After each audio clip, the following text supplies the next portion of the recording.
तनकीद करने वाले नहीं चाहते हैं कि सदर ट्रंप कामयाब हो। ईरान की जौहरी तंसीबात को कामयाबी से निशाना बनाया। अमरीकी वज़ीर दिफा मीडिया आउटलेट्स पर बरस पड़े। कहा कि सदर ट्रंप जो भी करते हैं अमरीकी मीडिया मुखालिफत ही करता है। ऑपरेशन के नतीजे में ईरान इजराइल जंगबंदी हुई।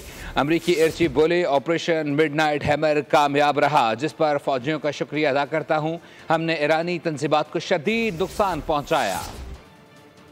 अमेरिका की ईरान पर स्ट्राइक, आर्मी मीडिया की हमले से मुतालिक रिपोर्ट्स, अमरीकी हुकाम ने खबरों को मन घड़त करार दे दिया।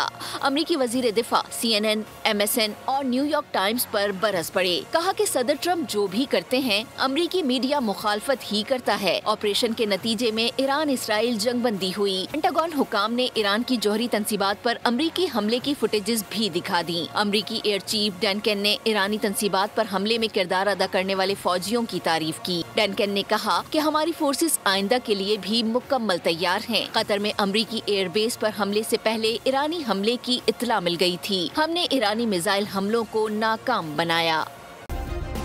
सब्सक्राइब करें और बेल दबाएं ताकि कोई खबर रह न जाए।